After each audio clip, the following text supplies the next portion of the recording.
लेकिन सारा कुछ बताने के बाद भय और भ्रम की स्थिति तब पैदा होती है साहब सहारा के ऊपर कि कोई मैनेजमेंट सामने आकर ये नहीं बता रहा है कि आखिरकार निवेशकों का भुगतान कब और कैसे होगा। दूसरी बात है कि सहकारिता मंत्रालय द्वारा जो पोर्टल लाया गया है, मैं समझता हूं कि माननीय सर्वोच्च न्यायालय में जो मामले विचाराधीन है उसमें सहारा अपनी तरफ से कुछ नहीं कर सकती। जो भी करना है माननीय जस्टिस महोदय ही करेंगे। लेकिन जो सहारा के हाथ में है, अगर वो सहारा आगे आकर नहीं करे तो फिर ये भय और भ्रम की स्थिति आ रही है।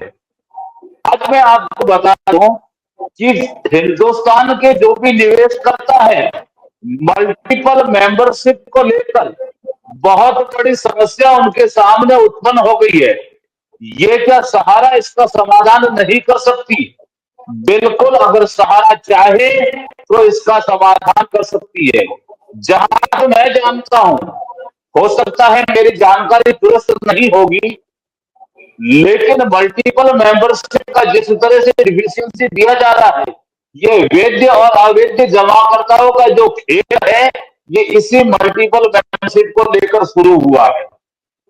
एक ही मेंबरशिप को एक्सेप्ट करना और सहारा द्वारा एक ही जमाकर्ता को एक ही सोसाइटी की चार चार मेंबरशिप अलॉट कर देना और उसके बाद में इस समस्या का समाधान नहीं करना, ये कहीं ना कहीं सहारा की नाकामी है। और इसी को लेकर हमारे मन में और मेरे साथ में जो हिंदुस्तान के निवेशक हैं उनके मन में भय और भ्रम की स्थिति पैदा हो रही है। दूसरा, हमने सहारा श्री पर कभी सवाल खड़े नहीं किए। जब तक वो इस दुनिया में थे, निवेशकों के साथ में खड़े रहे, चाहे उन्होंने वादा भी किया या फिर भरोसा ही दिया, लेकिन आज वो भरोसा देने वाला कोई नहीं है। इसलिए ये भय और भ्रम की स्थिति पैदा हो रही है। रही बात डिफिशियंसी को लेकर, जो चीज सहारा के हाथ में है कम से कम उसको दुरुस्त करते हुए, क्योंकि सीआरसी के पास ऑलरेडी पैसा बड़ा है। जब 5,000 करोड़ रुपए पड़े हैं और मात्र 1,200 करोड़ रुपए घट पाए हैं, तो इसको लेकर हम सहारा को दोषारोपण कर रहे हैं कि आप आगे आकर निवेशकों की मदद क्यों नहीं कर रहे हैं। मैं इसी बातों के साथ में अपनी वाणी को विराम देता हूं। धन्यवाद गणेश जी। प्रदीप जी के पास सर मुझे 2 मिनट का समय दिया जाए। आ रहा हूँ आपके पास। अनिल जी की बात अधूरी रह गई थी। क्षमा चाहता हूँ इंटरफेयर के लिए, जो 2 मिनट का समय मांग रहा हूँ, उसके बाद मैं अपनी बात समाप्त कर लूंगा। बिना सबका वक्तव्य लिए आज क्लोज नहीं करेंगे जी। अब मैं दिखा रहा हूँ कि देखिए, सुब्रत राय के जिंदा रहते हुए 3 गलतियां हुई, 3 कमियां हुई। जो वो मरते मर गए, देश छोड़ के नहीं भागे, इसके लिए उनको सैल्यूट। सुब्रत राय ने बेहतरीन काम किया, 12 लाख लोगों को रोजगार दिया, जीने खाने का सहारा दिया, समाज गांव घर में इज्जत दी सभी को। उसके लिए उनको बहुत कोटि कोटि सलाम। जो लोग चाहते थे कि भारत सरकार में रुपया हम नहीं लगाएंगे किसी भी सेक्टर में, और सहारा इंडिया में लगा करके हम 1 का 2, 2 का 10 पाएंगे, इसके लिए लोग पाए भी, लोग जो गंवाए भी, दोनों की कथा व्यथा सब जान रहे हैं, नो डाउट। लेकिन अब सुब्रत राय के रहते हुए 3 प्रॉब्लम। पहली बात, सहारा से भी आदेश का उन्होंने पालन नहीं किया। 10-12 साल कोर्ट ऑफ कंटेम्प्ट झेलते रहे, लेकिन सहारा के पास अकूत धन संपत्ति रहते हुए भी उन्होंने जमा नहीं किया। पहली गलती। अब दूसरी गलती मैं दिखला रहा हूं, ये रहा, जब कन्वर्जन जब हो रहा था अबोर्ड बॉन्ड का, तब किए हैं इनवॉइस कटी टीडीएस की। मैं हूं कौन, मैं बतला देता हूं। ये रहा, मैं अब आपको इनवॉइस दिखला रहा हूं।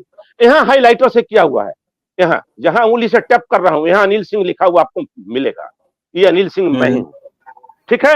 ये हमारे सारे पॉलिसी के थे, सब थे इसमें, सर्टिफिकेट पर लिखा हुआ भी देखिए, सहारा इंडिया। पढ़ लीजिए आप लोग, मैं पढ़ने में ज्यादा समय बता दूं तो अच्छा है।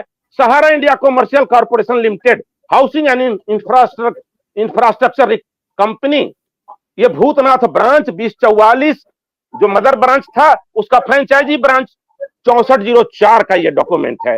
मैं वहां एज एजेंट, एज इन्वेस्टर लंबे अवधि तक रहा हूं, जो पटना में है, ठीक है। अब इसमें टीडीएस जो कटा है, देखिए कितनी किसको मैच्योरिटी है, अनिल सिंह टाइप है, और इसमें टीडीएस काटा गया हमारा उस दौरान में। वो लोग टीडीएस कभी भी सहारा कंपनी ने किसी का कन्वर्जन के दौरान मैं बता दूं, जब से सहारा इंडिया ने इन्वेस्टरों को मैच्योरिटी पेमेंट के दौरान में वो मैच्योरिटी पेमेंट चाहे उसके अकाउंट में हो जाए या कन्वर्ट हो जाए किसी पॉलिसी में यानी कि री इन्वेस्ट हो जाए, कभी भी इनकम टैक्स ऑफिस में जमा नहीं किया। ये सबसे बड़ा खुलासा मैं कर रहा हूं प्रूफ के साथ में। कल शाम को मैंने न्यूज दुनिया पे खुलासा किया था कि सहारा के कितने गुनाह और सुब्रत राय कितने गुनाहगार। आखिर सुब्रत राय जब जिंदा थे तो क्या कर रहे थे? ये डेट कब की है मैं दिखा दूं, 9/1/2015 में, 9/1/2015 यहां दिखलाता हूं डेट, रुकिए कैमरा के सामने में मैं करता हूं, 9/1/2015 यहां देख, ठीक है क्या 9/1/2015 को सुब्रत राय मरे? नहीं, अभी 1 साल की बरसी तो साहब 14 नवंबर को भी है। इस चीज को उन्होंने क्यों नहीं देखा? क्या सुब्रत राय को इस मामले में क्या उनको आर्थिक अपराधी नहीं कहा जाएगा? इनकम टैक्स का चोर सहारा कंपनी को नहीं कहा जाएगा? कहा जाएगा। है वो फाइनेंशियल क्रिमिनल है, सहारा साबित हो गई। मैंने मीडिया, अगर इसको मीडिया ट्रायल करते हैं तो मीडिया ट्रायल ही सही, देख लीजिए है मेरे पास। और ऐसे मेरे पास तो कम से कम 2 दर्जन है।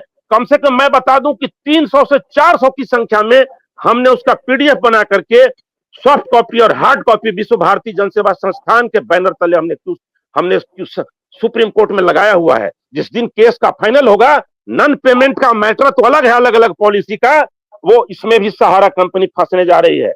कन्हैया शाह और न्यूटन मंडल जैसे तटपुंजी branch manager, franchise branch manager आकर के बकैती करते हैं, इन्वेस्टरों को बेइज्जत करने की कोशिश करते हैं, जाली साबित करने की कोशिश करते हैं। तो हम जैसे वकील, हम जैसे इन्वेस्टर को कृपया उन्होंने उकसाने का काम किया। मैं ऐसा कहूंगा कि न्यूटन मंडल, कन्हैया शाह जैसे लोग जो मीडिया पर करके उल्टी सीधे बोलते हैं, एजेंट और इन्वेस्टरों को पानी पी पी के कोसते हैं कि एजेंट ने कंपनी डुबा दिया, इन्वेस्टर ने कंपनी डुबा दिया। अरे क्या डुबा दिया? खाक डुबा तो दिया तुम्हारे वो चेयरमैन, डायरेक्टर और तुम्हारे जो श्री हैं, जिनको अब मैं लाइव में कहता हूं कि चोर श्री, सहारा श्री नहीं, चोर श्री, बेईमान श्री। पेमेंट नहीं दिया वो एक अलग फ्रॉड का मामला है, ये इनकम टैक्स का घोटाला एक अलग मामला है। अब उसके बाद मैं आता हूं, ये दूसरा, आप मीडिया ट्रायल कहते हैं तो मीडिया ट्रायल ही समझ लीजिए, ये भी जा चुका है। कम से कम इसकी हजारों कॉपियां हमने भेजी है। ये कुछ मैंने आपको दिखलाने की गुस्ताखी की है या तो अपनी हाजिरी लगाई है आपके चैनल से, क्योंकि आपका चैनल दुनिया नहीं पूरी दुनिया देखती है, सिर्फ भारत ही नहीं देखता है। ये क्या है? ये क्या है देख लीजिए, एडवांस फॉर क्यूसॉफ्ट। एक एक कागज को मैं दिखलाता हूं, ठीक है। एडवांस फॉर क्यूसॉफ्ट का है और ये किसका है? Sahara India real estate. अब मैं आपके सामने में इसको प्रस्तुत करता हूं, थोड़ा सा स्क्रीन पे दिखा दूं, स्लो मोशन में लोग देख लें कि बोल रहा था कुछ और दिखा तो नहीं रहा था कुछ ही उल्टा सीधा अनिल सिंह में। इसमें क्या मैटर है? जब कन्वर्ट किया जा रहा था सहारा इंडिया रियल एस्टेट जो है सो कि कॉर्पोरेशन लिमिटेड का जब डॉक्यूमेंट क्यूसॉफ्ट में, तो उस वक्त देखिए क्या एडवाइस छपी है, इसमें क्या मोड दिखलाया गया है? Cash mode. यहां देखिए कैश मोड, कैश मोड यहां जो टैप कर रहा हूं रेवेन्यू के ऊपर में, ठीक, कैश मोड देख लीजिए, कैश लिखा हुआ है, पढ़ लिया आप। अब देखिए अमाउंट कितना है, अमाउंट देख लीजिए जरा, स्क्रीन पे दिख जाए तो अच्छी बात है, पढ़ लीजिएगा अमाउंट कितना है। पढ़ देता हूं, 68,357। एक बार फिर से दिखा दूं कि ताकि आपकी मीडिया को कोई माई का लाल पूरी दुनिया में जाली नहीं साबित कर सके और ये नहीं साबित कर सके कि अनिल सिंह ने गलत बोला। देख लिया आपने, और कैश मोड में है। ये साहब ये घोटाला है। क्या ये सुब्रत राय के जिंदा रहते नहीं हुआ। और उसके अलावा देखिए कब की डेट है, 7/6/2012, 7/6/2012 यहां डेट है, देख लीजिए 7/6/2012। क्या सुब्रत राय उस वक्त देश छोड़ के चले गए थे दाऊद इब्राहिम की तरह? नहीं गए। उनको सैल्यूट है दिल से ऐसे लोगों को। वो किसी भी मैटर में हो, उन्होंने भारतीयता होने का अपना जो प्रूफ दिया, देश छोड़ करके नहीं गए। बाकी जितने घोटाले हुए, जितने कर्म कुकर्म हुए, उसके बाद देखिए ये क्या था साहब, कौन सी पॉलिसी थी? क्यूसॉफ्ट की। इसमें भी कितना पेमेंट दिया गया कैश में? ये भी कैश में पेमेंट दिया गया। इसका प्रूफ मैं अब आपको दिखला रहा हूं, देखिए कैश पेमेंट में कितना था। ये देखिए कैश लिखा हुआ है लेटर से, कैश कितना अमाउंट था? 83,256। क्या ये सुब्रत राय के जिंदा रहते नहीं हुआ। कई खामियां थी, कई गड़बड़ियां थी, जो हुआ सो हुआ। प्रूफ आपके सामने में है। ये सब सुप्रीम कोर्ट में दूध का दूध, पानी का पानी घुल जाएगा। ये दो अलग मैटर में सुब्रत राय की कंपनियां फंसने वाली है। सबसे बड़ा मुद्दा ये उठ क्यों रहा है, मेरे जैसा आदमी बागी क्यों हुआ, इतने एविडेंस हमने रखे क्यों? चूंकि मैं वकील था हूं और वकालत लाइन में आने से पहले मैं आईटीडीसी यूनिट में as a security control incharge रहा हुआ। जो 90 के दशक में ये जो मेरा बैनर देखना रहे ने सिख वाला, जब खालिस्तानी आतंकवादी रोज दिल्ली में और पंजाब में और कश्मीर में बम विस्फोट करते थे, उस वक्त मैं 5 स्टार होटल में सिक्योरिटी कंट्रोल इंचार्ज था। और हमारे जितने भी हमारे ऑफिसर हुआ करते थे उसमें सबसे सर्वश्रेष्ठ था अजीत डोभाल, और उसके बाद एक भी आईएएस आईपीएस मेरे ऊपर सीनियर नहीं था, सब आर्मी के